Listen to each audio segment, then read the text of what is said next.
और ये बताइए कि जो टाडा, पोटा और यूएपीए कानून है, जिसका बेजा इस्तेमाल करके खासकर मुस्लिम नौजवानों को गिरफ्तार किया जा रहा है, इस पर आप क्या कहेंगे? ये भारत में पिछले 30-40 सालों से 30 से अगर आप देखेंगे तो ये टाडा पहले बना, फिर उसके बाद पोटा बना, फिर मोका, फिर यूएपी तो जो है 1977 से चल रहा है।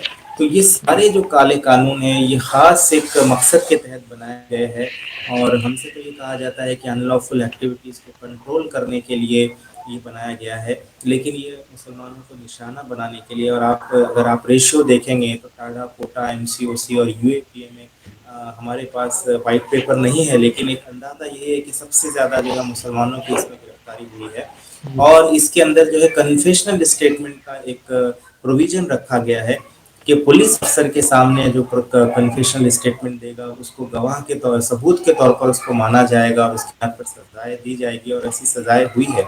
तो मेरा ज़ाती तौर पर मानना ये है कि ये सारे काले कानून हैं और ये कानून मुसलमानों के खिलाफ इस्तेमाल भरपूर पैमाने पर किए जा रहे हैं, और मुसलमानों को कंट्रोल करने जी। के लिए या मुसलमानों को क्रश करने के लिए ये कानून बनाया गया। अभी जो हाल ही में पीएफआई की जो पाबंदी लगाई गई है यूएपीए के तहत लगाई गई है, और पूरे मुल्क में मुस्लिम नौजवानों को जो गिरफ्तार किया जा रहा है पीएफआई के नाम पर, वो यूएपीए के तहत ही गिरफ्तार किया जा रहा है। तो इन काले कानून का पुलिस और एजेंसी जो है बिल्कुल बेजा इस्तेमाल करती है, जो कि नहीं करना चाहिए, जो बंद होना चाहिए। जब यूएपीए में गिरफ्तार किया जाता है, तो जेल से बाहर निकलने के लिए कितने महीने लगेंगे या कितने साल लगेंगे अगर वो बेगुनाह है तो? देखिए, गुनहगार है या बेगुनाह है ये तो ट्रायल चलने के बाद ही कोर्ट फैसला करती है। तो कोर्ट यही कहती है कि पूरा ट्रायल चल जाए, उसके बाद ही आपका फैसला होगा।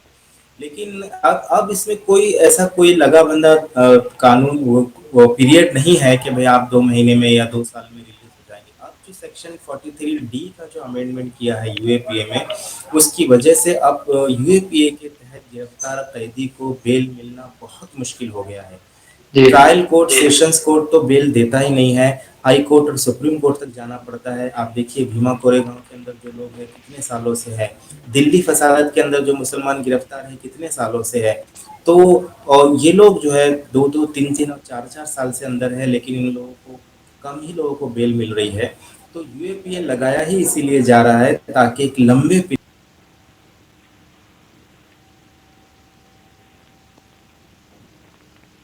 जी।